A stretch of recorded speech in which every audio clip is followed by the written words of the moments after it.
All right, listen. If you can hear me, if you can't hear me, say I can hear you. If you can hear me, let me know if you can hear me. All right. If you can hear me, say yes, we can. If you can hear me, say yes, we can. If you can't hear me, say okay. Valerie say, oh, good. Yes, we can hear. All right. All right. All right. All right. If you are on YouTube or Facebook, let me know if you can hear me because tonight we got something good tonight. We're going to talk about tonight. We're going to talk about why you overthink stuff, like in relationships. You ever thought about why you overthink? Are you the type of person who overthinks everything? You overanalyze it. You wonder about it, and it creates anxiety in you. All right. Anybody in here overthink? Yeah, but do you ever wonder how you think about stuff over and over again, and it leads to a little anxiety? Well, we're going to talk about that tonight. What you can do, and a lot of times when we overthink it, yep, your anxiety makes you overthink. I disagree with you. I think your overthinking creates anxiety.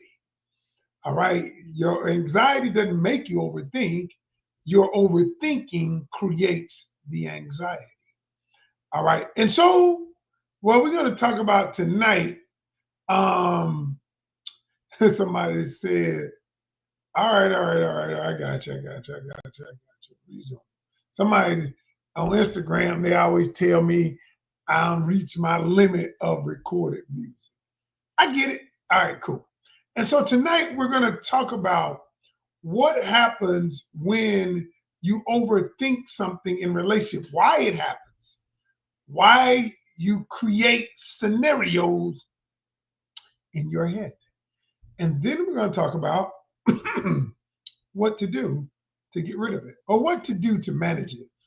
Um, and so we're going to talk about that. But before we do that, I'd like to, number one, know your name and where you're checking in from so that I can properly welcome you.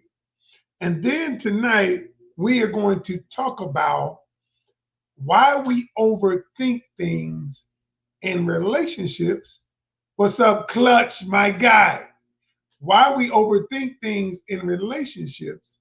Hey, Erica from Atlanta. Um, why we overthink things and what to do about it. And sometimes, does your mind ever run crazy with thoughts about what possibly could happen? But we're going to talk about that. So let me welcome you. Deborah from Louisiana, welcome. We got Pam from Dallas, Texas. Shannon from Baltimore in the building. Maria from Maryland in the building. What's up, Brunson? My guy, my ex-teammate in the building. What's that? Lashika from North Carolina in the building. My guy, Clutch from G Borough, North Carolina. Cassie from Atlanta in the building. Yvette, I don't know where Yvette from, but she's somewhere in the building. Look, y'all. All right. So who else we got in the building? Who else we got? Miss Truth from Vegas. All right, Miss Truth, what's your first name? All right, your first name, Miss Truth. All right. So I just want to make sure I get to acknowledge you because I haven't been live a lot lately because I told y'all on last week I've been filming a lot. I've been filming a new season of my TV show. I created some stuff while I've been filming. So we're going to talk about all that later on. But Tiffany from North Carolina. What's that? Jaree from Virginia. Was that Gary? I don't want to mispronounce it. So I'm just saying. Sansaray from Miss Truth 101. All right, in the building. We got Evangelist Yvette Denise in the building. Welcome from Houston, Texas, in the building. All right, anybody else in the building so that I can properly welcome you tonight. All right, so I can properly welcome you tonight. So we're going to jump right in. Juicy Fruit from St. Martin. All right, in the building. I see you. St. Martin. I've never been to any of St. Thomas, St. Martin. What's the other one? St. Croix. I haven't been to any of them, but I heard they're nice. My wife has been, but not me. Miss Coleman from Rochester, New York. All right. So, and thank you all, and Christy from Colorado. I appreciate you all for joining me tonight because you could be anywhere in the world, but you're here with Coach Ken, aka the doctor, in the building, aka the professor. So, what we're going to talk about tonight, we're going to talk about, because I come across y'all a lot of times in my coaching, I come across people who think a lot. They overanalyze stuff and they find themselves creating anxiety because there's analysis paralysis. And so tonight we're going to talk about why that occurs in you. Why that occurs in you. All right. And so then we're going to talk about what can you do? What can you do? You know, to make Tanisha, what's up? Coach Tanisha in the building. Yes. All right. And so we're going to talk about. So what I want y'all to, so for those of y'all, oh, somebody says overthinkers are smart people. You know what? I don't know if they're smart people. And I'm going to explain why. Overthinkers are not necessarily smart. All right. Overthinkers overthink. But after I get through with my explanation, I am not so sure that you might think that. Tanisha says overthinking is a trauma response. Okay, it can destroy. She's a great coach. She says it can destroy intimacy in a relationship. Absolutely. And so, what I want to do is I want to break this down because a lot of you overthink things and you don't know why. You get in a relationship and all of a sudden things don't happen exactly how you think it should happen, and you begin to overthink. Have you ever thought somebody didn't call you back at a certain time? And then you begin thinking, what are they doing? You begin thinking, they with their ex. You begin thinking, they're not into me anymore. Have that ever happened to anybody? You don't have to say. It doesn't have to be in a romantic relationship. It can be friendship.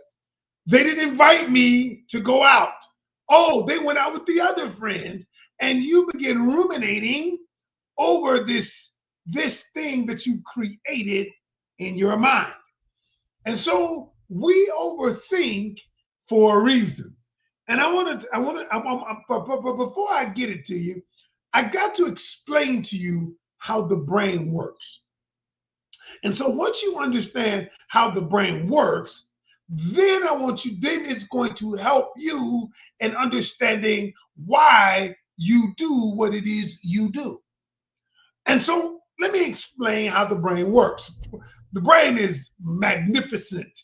And it works in many different ways, but the brain works primarily like this. The brain works on what we call open and closing loops. When you open a loop, you close a loop. So let me explain it like this. So have you ever told somebody, hey, I got something to tell you. I got something to tell you, but I can't tell you right now.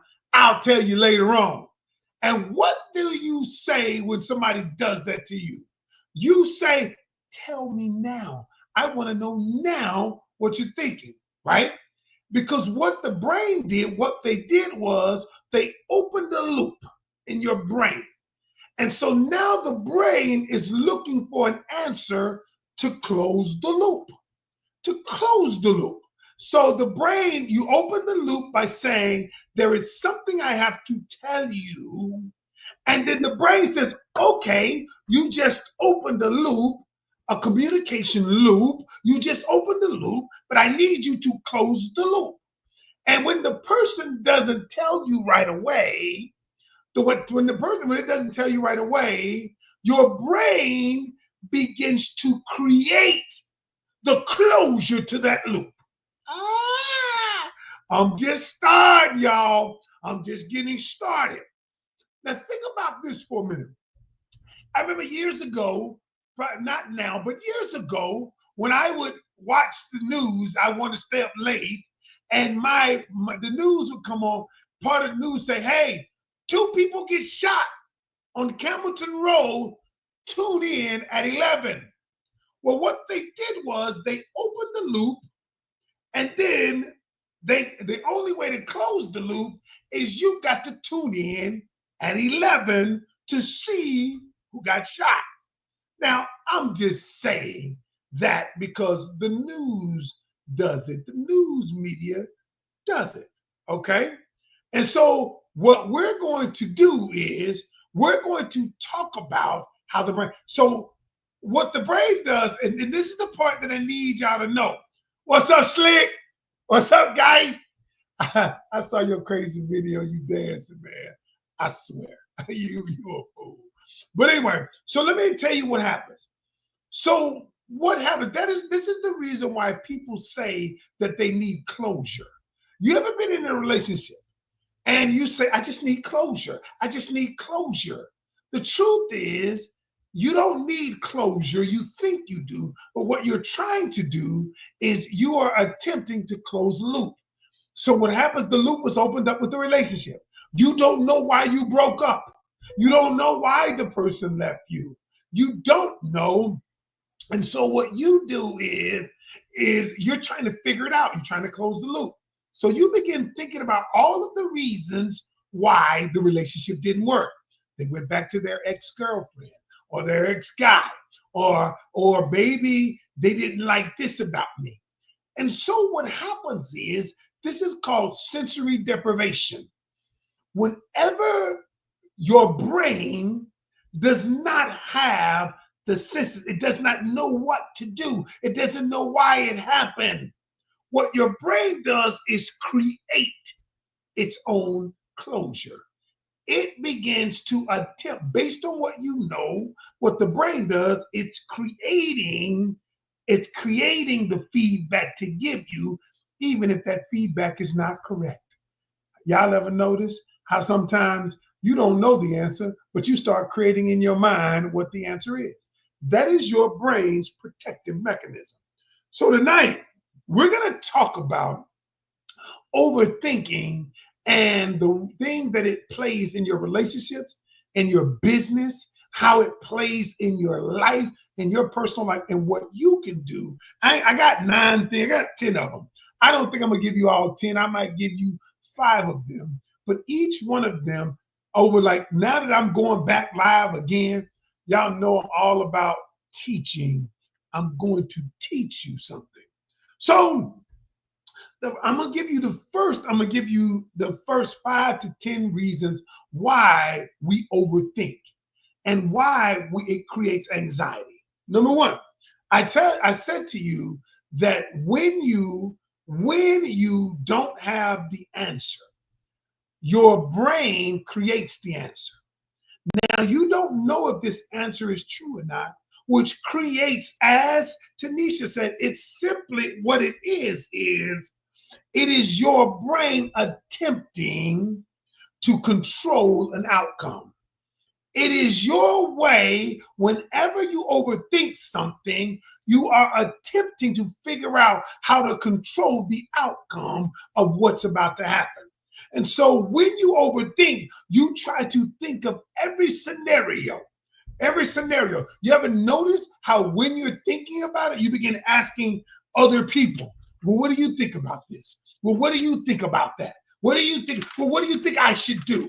Because what you're attempting to do, whenever you're overthinking, you're attempting to control the outcome. And so let's, number one, talk about overthinking is a form of control. Now, what do I mean by that? What do I mean by that? A lot of times we attempt to figure out what the outcome is going to be. And so, yes, it's on YouTube for somebody to say.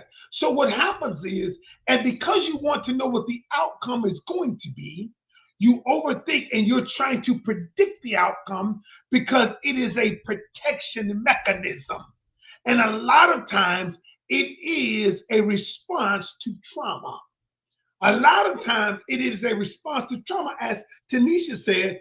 But the main thing I need you to understand is the number one reason why you overthink anything, whether it's relationships, whether it's the workplace, or whether it is, whatever it is, it gives you a measure of control when you know the outcome. The problem with this is that we as human beings cannot predict the outcome. And thus it creates a loop that we can't stop. And so because you can't predict the outcome, you actually lose control attempting to gain control. Wow. Ooh, ooh, wee. And so what happens to you is this. Whenever you don't have control, because you're trying to overthink every scenario that gives you control, and when you can't think of it, it's on YouTube live, and it'll be on YouTube. Yes, it's on YouTube. All right. And so what happens is this, is when you don't get control, your central nervous system and your brain, there is anxiety created, because anxiety comes when there is a lack of certainty.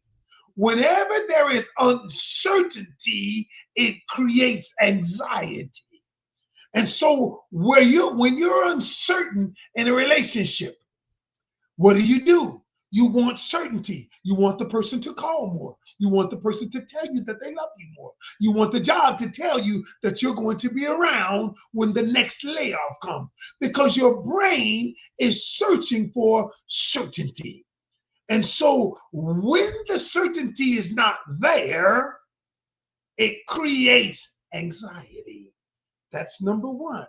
The second reason is why your brain overthinks something is because of the fear of failure.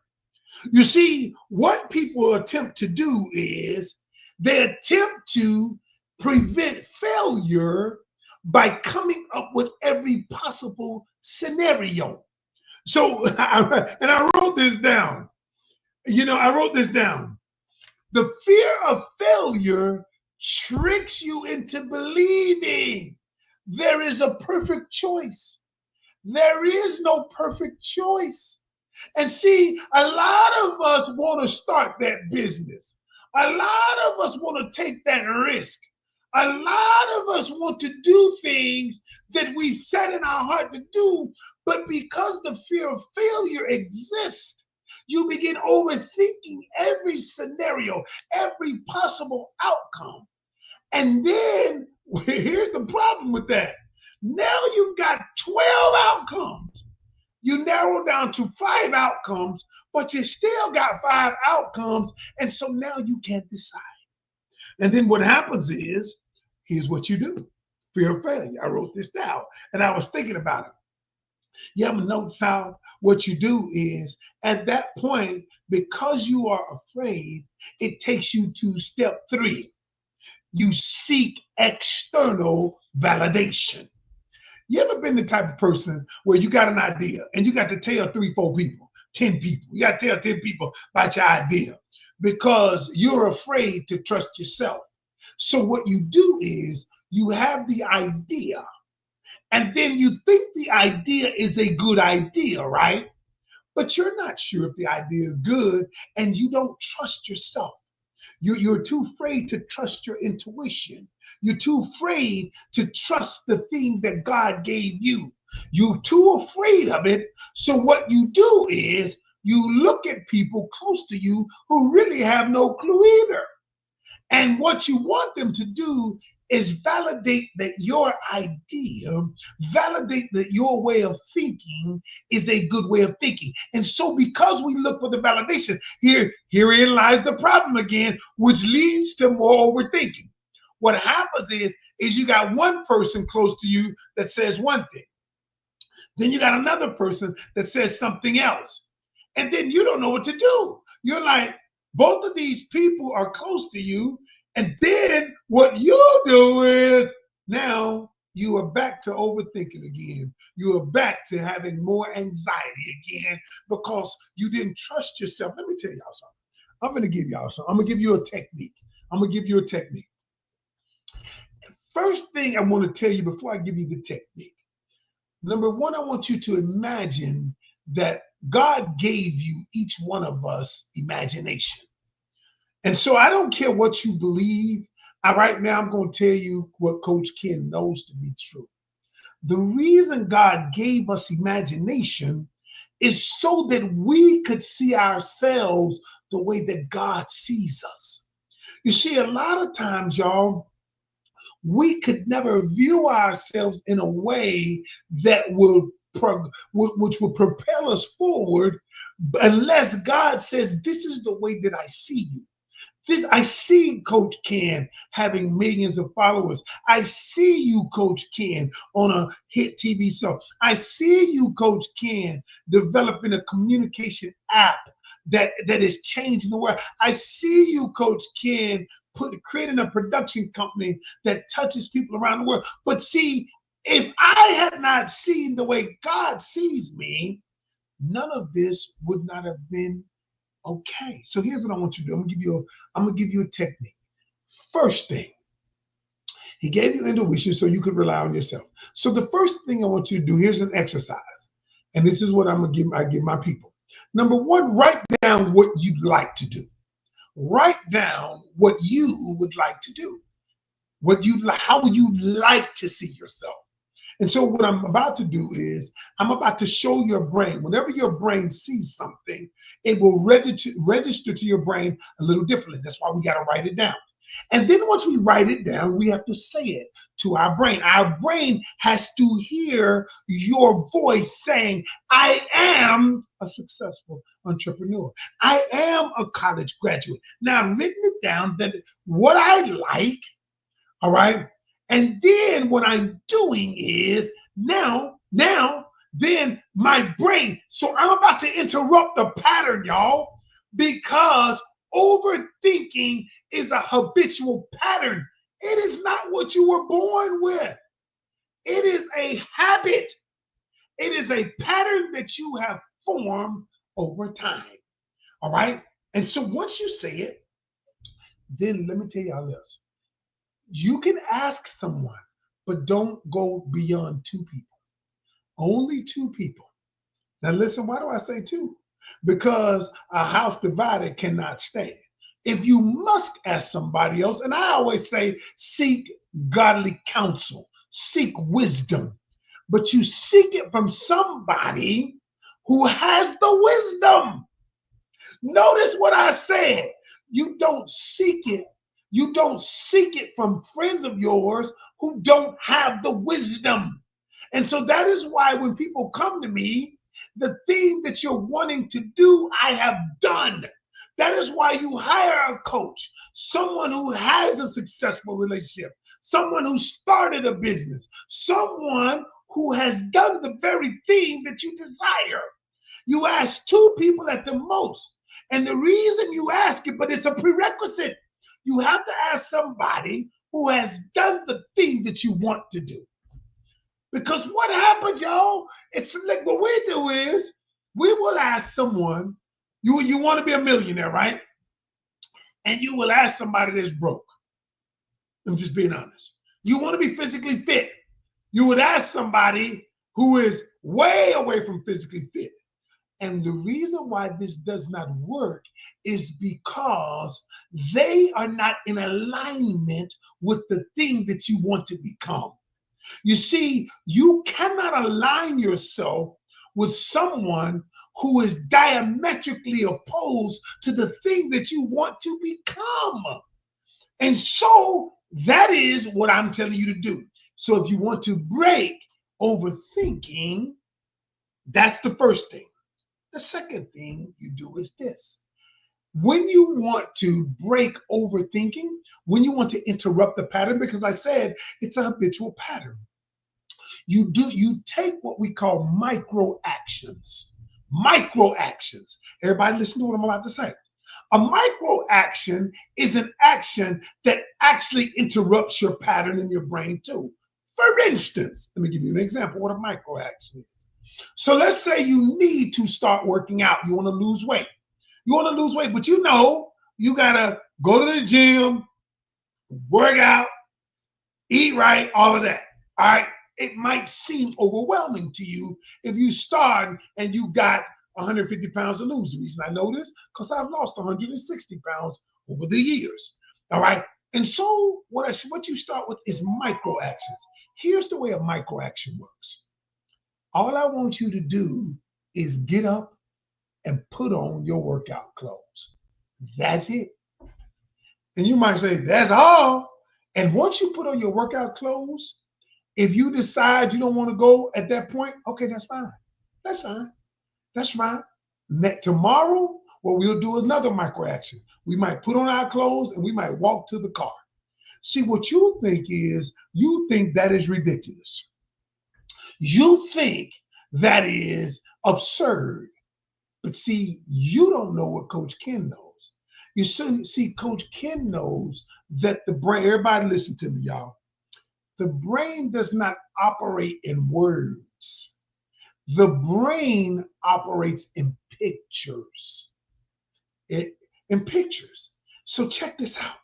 What the brain does is it takes a picture of you doing something. And see, you might think it's not that much, but the brain took a picture of you taking a micro action. The brain took a picture of you just putting on your workout gear. If you do it for the next 3 to 5 days, do nothing but put on your workout gear. What the brain is telling you, after a while, the brain is going to say you're supposed to put on your workout gear. And so what does that do? See, I'm going to tell y'all something.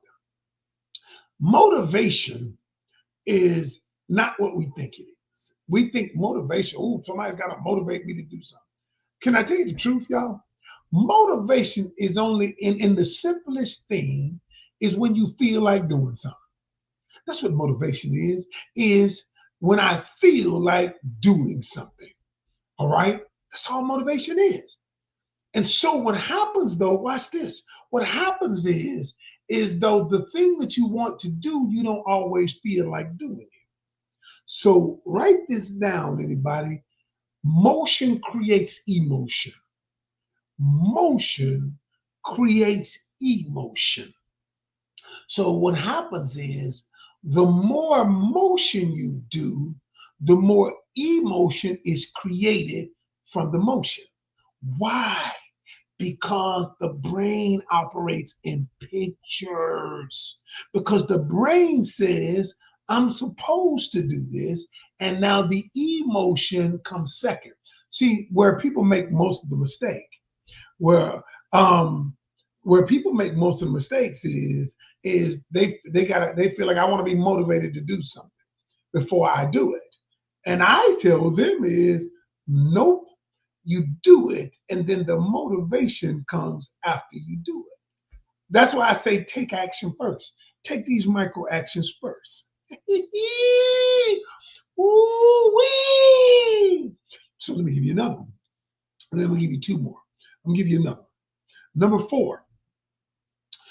The reason why you overthink is because you confuse overthinking with problem solving. And you say, Coach, what do I mean by that? You see, overthinking, you think it's the same thing because you're thinking about it. Here is the distinct difference. Problem solving has a direction. It involves decision making. It involves you making a decision to do something. Overthinking does not. See, that's the difference. See, whenever you overthink, it leaves you in limbo. It leaves you in a situation where you don't do anything. And so that is how you know it's overthinking. So this is what I tell my people. I tell my people is whenever you're problem solving, give yourself a deadline to solve it. Give yourself a deadline to do something. And what again, it shows your brain I am moving in the direction that I'm supposed to move in. I'm doing something, and now the brain comes in alignment with me. It comes in alignment with me. Y'all, that's the reason why I always tell people the worst thing you can do is be an indecision. I don't even care if you make the wrong decision. It still ain't the wrong decision because you're going to learn from it. But what most of us try to do is we try to prevent from making a decision because we don't want to make the wrong decision. But no, y'all, we don't want to do that because making a wrong decision per se, there is no wrong decision. Every decision you make brings you closer to your desired outcome. Why? Because you learn something. Why? Because you learn what not to do. What not to do. So what most of us do is confuse indecision. Most of us confuse overthinking with problem solving. Problem solving involves action. Problem solving involves going in a direction, moving toward a decision. Let me say this to you. Even if you decide that you don't know what the decision is going to be, right? Let's say you don't know. Let's say you don't know. So this is what I tell people. Here's what we're going to do. We're going to give ourselves a certain amount of time. And what we're going to do is we're going to make a decision. Because overthinking, you're thinking, the reason you're overthinking is because you think you might make the wrong decision. Here's the critical thing. When you give yourself permission to make the wrong decision, I didn't say a bad decision. I said, when you give yourself permission to make the wrong decision, you actually take the power back. See, in everything that I've done, think about it, y'all. Every time I go live, right? I want there to be 300 people on. I got all these platforms up. But right now, I got 60 people up right now looking at me. 60 people. Now, here's the thing. Do I look at it when I first started doing this? I might look at this like, oh man, I only had 60 people on. All the followers I got, only 60 people. But see, here's the deal. I reframe that and say, wow, that's going to lead me to the next one. Number 5, here it is. Many people are addicted to what ifs. What if I only get 60 people? What if I only get that? What if I only get 3 people? If I only get 3 people, y'all, that's 3 people I'm going to talk to. See, the reason why you overthink because you're stuck in what if. What if this happens? What if this occurs? Y'all ever notice? And so here's the thing. Your brain reacts to something imaginary the exact same way it's reacting to something real. It does not know the difference. And so if you keep telling yourself, what if they don't like me? What if nobody shows up? What if this? What if that? And you keep asking yourself what we call an endless loop question based in negativity. What if nobody likes me? What if nobody shows up? Instead, let me show you how to trick your brain. You change the question you're asking yourself. So I say, what if we have 20 people on?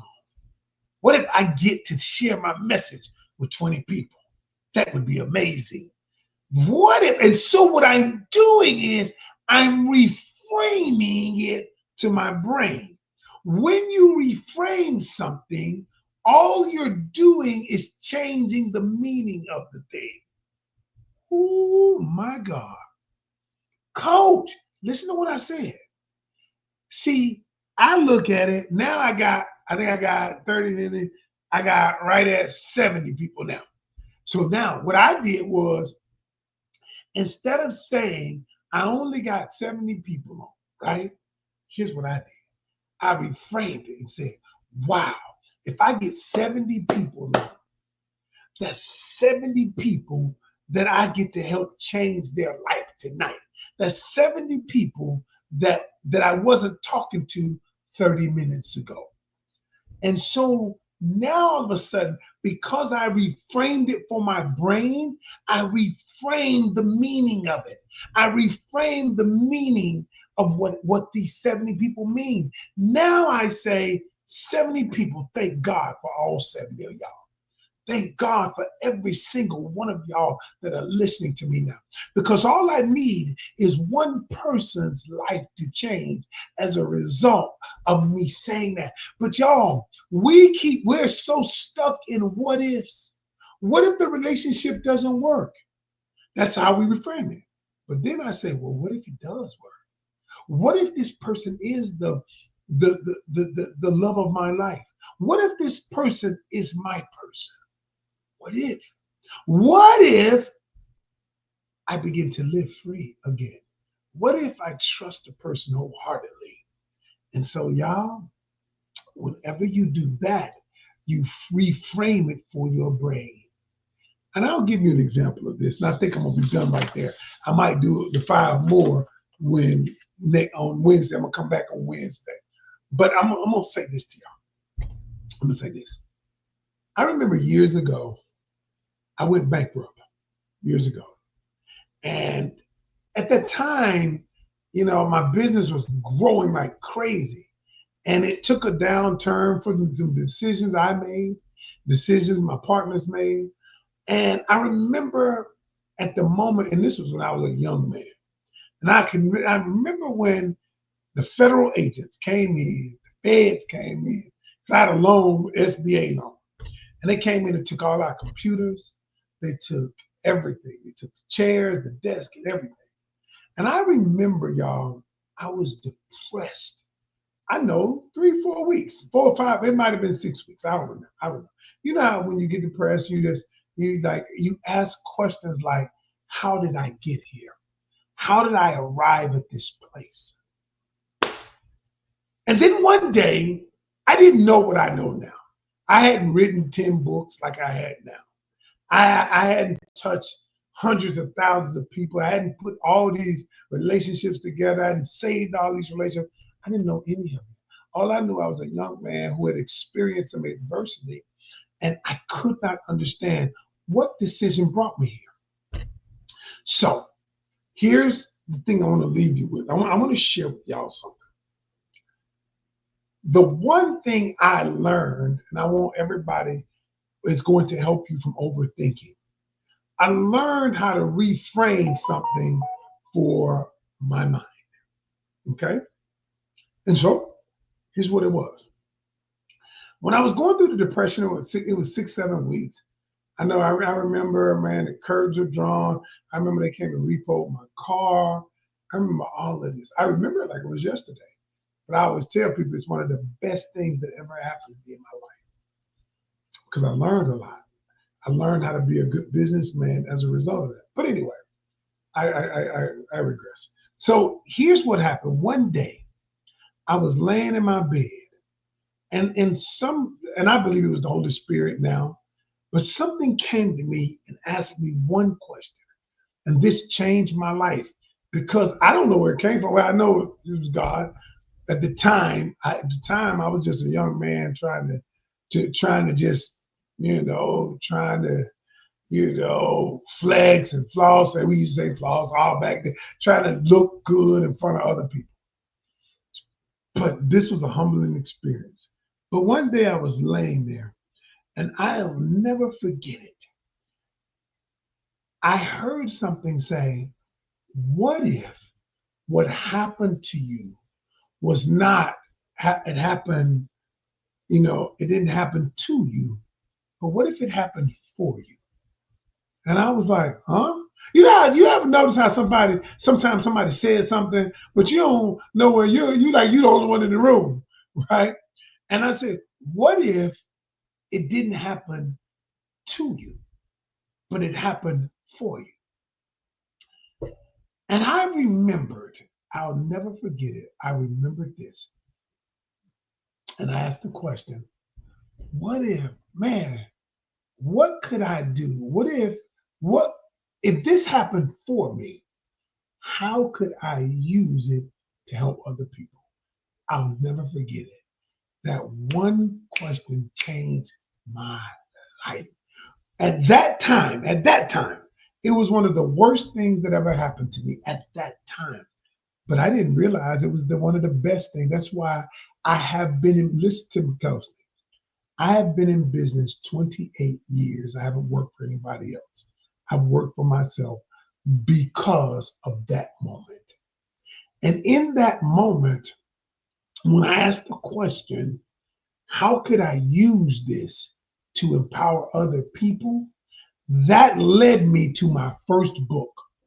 That led me to my first book. Where is my first book? Uh, where is it? Hold on. It's supposed to be. Wow. It. Where is it? Oh, here it is. Hold on. Hold on. My friend led me to my first book. God, I ain't trying to hear all that.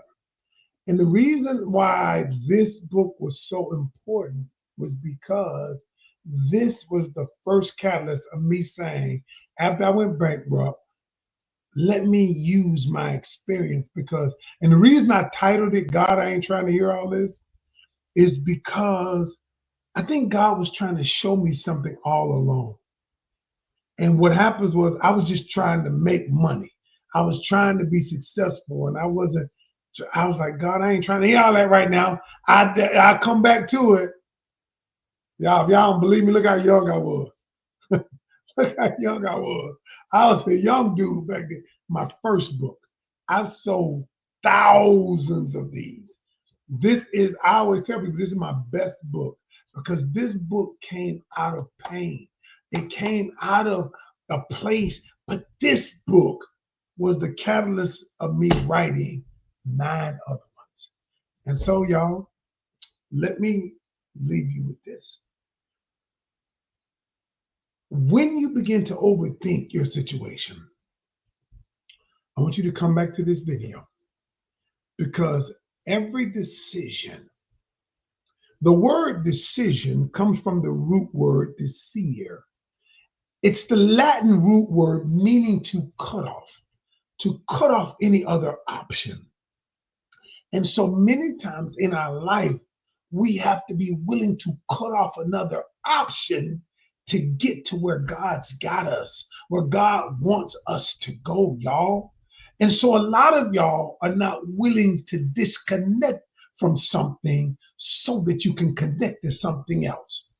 And I know a lot of times, y'all, we want to get stuck. I mean, we want to stay connected to the thing because what we do is we're trying to recreate the past. We're trying to recreate something. And the truth is, y'all, listen to me carefully. You can never recreate the past. You can only build something new. I'm on a TV show where people cheat, y'all. And I've told them many times. A lot of people say, I just want to go back to the way things were. You cannot. You cannot go back to the way things were. The only thing you can do is build something new. You can build something new, more beautiful than what we had before. You can build a new career. You can build a new relationship. You can build a new love for yourself despite the trauma you've had in the past. You can build something new, but you've got to reframe the thought process. And what I got to do? You have to cut off every other option. The word deceive. It means, the word decision comes from the root word, the Latin root word desir, meaning to cut off. Some of us, y'all, some of us, we got to be willing to cut off something to get something. And y'all, I'm glad somebody just said, oh my God, I just got here. What you're saying is what God, a lot of y'all, God wants y'all to hear this, because y'all know me. Those of you who've been following me for a long time, y'all know I'm not an influencer, y'all. I'm a real coach. I'm a coach that happens to influence people. I'm not an influencer that coaches. I'm a coach that happens to be an influence. And for many people, I've helped so many people change their life. Not because I'm so great, but I am great. That ain't why though. It's the reason is because God has put an anointing on me to touch lives. I ain't about this influencer lifestyle. I don't care nothing about that. I don't care nothing about grifting, trying to get money from people. I don't care about that. What I care about is your life. What I care about is your life. Your life. I may not ever meet you, but your life matters to me. Your life is the one I care about. And so, y'all, this is the thing. And for you, and for many of you out there, somebody says you have great influence. Thank you so much, Timur. I'm going to say this. Remember this, y'all, that you can have anything you want. You just can't have everything you want. Woohoo! My God. Woohoo! Let me say that again. Somebody need to write down what I just said.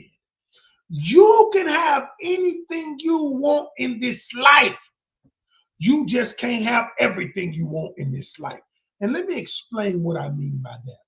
You can have a great relationship, but you can't have a great relationship and have 12 other people on the side. You see, you have to choose. In this life, God said, choose this day who you will serve. Choose. He said, you have to choose. What will you have? You can't live in overthinking, anxiety, and still be successful at the thing you want. You know why? Because they are diametrically opposed, y'all. And I will tell you something. We all need polarity is good. Polarity is that simply says that for everything there is an opposite thing. Polarity is necessary because there would be no left without right. There would be no up without down. There would be no good without evil. Everything, God said everything is necessary. But what it does is it allows you to look at where you are and where you want to go. He showed, that's why he does it. So that's what I want to tell you tonight. For those of you who need to come back and look at this, it won't be on TikTok because they don't allow it. But if you go to my YouTube page, it's going to be up there. If you go to my Instagram page, it's going to be up there. Because I need you all to come back. And I'm going to tell you this right here. I'm going to leave y'all with something. I have a request for y'all. I have a request. Coach is no different than everybody else. Sometimes, y'all, I overthink things. But when I catch myself overthinking, I make a decision right away. So about a year and a half ago, I wanted to start a production company because if you know me, my thing is I want to hit people in different ways because about relationships, whether it's coaching, whether it's through my app, everything is about helping people have happy, healthy relationships. So about a year and a half ago, I got with my man Ryan Givens on my TV show on Faithful Caught in the Act, and I told him about my idea because he had started a production company producing his own movies. And I told him, I said, everything in relationships are not black and white. And I want to create this movie series to help people think about the things we do. And so I was nervous about it, y'all. I overthought it For months, I overthought it. About 2 years ago, I overthought it. Would it be successful? Would people watch? Could I find someone? How do I start? I don't have all the answers. And one day I called Ryan up. I said, Ryan, I'm through with overthinking this. I'm through. Clutch, you can definitely get us here because we producing something right now. I want you to audition. You can audition for it. But let me say this to y'all. I finally did it, y'all. And last week, my series got released on Amazon Prime. I didn't know how to do this. I didn't know. I didn't have a clue.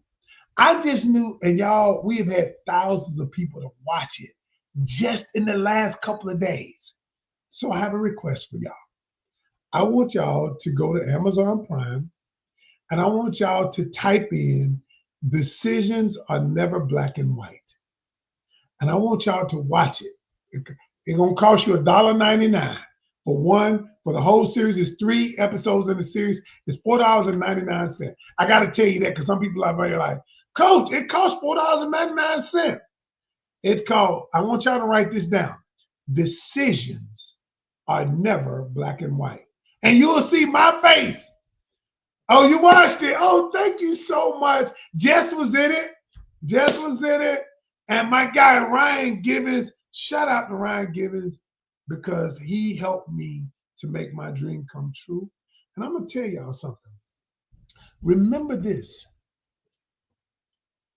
There is someone God is going to put in your path. Somebody going to put in your path, but you got to be willing to walk the path. He can't walk it for you. Yes, $4.99 for all episodes. Yep. And see, here's the thing. When we used to ride around catching people to cheat, I had already had this in my mind. And what God did was put him in my path so that could make this dream come true so it could touch somebody's life. And so, y'all, for those of you who don't, it's Decisions Are Never Black and White on Amazon Prime. I looked at our numbers today. I'm like, oh my God. Just in a couple of days, we got over 12,000 hours of watch time. I'm like 12,000 minutes. I'm sorry, not hours. 12,000 minutes.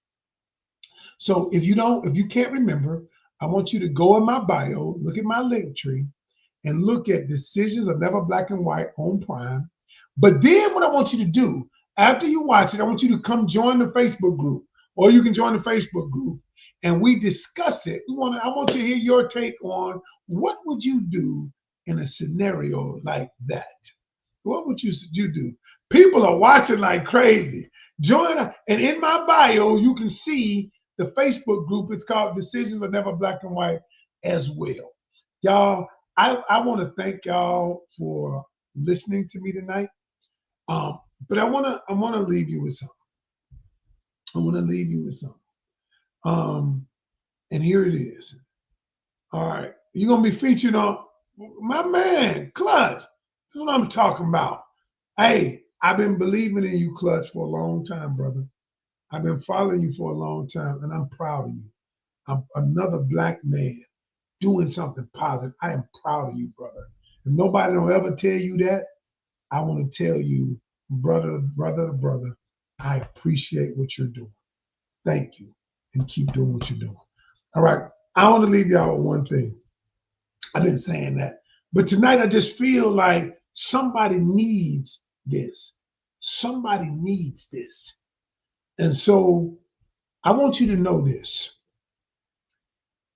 I want to go back to what I said.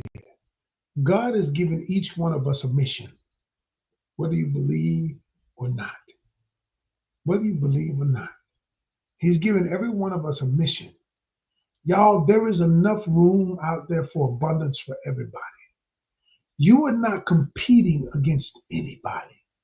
Every one of you, God is giving you something special just for you. It's just for you.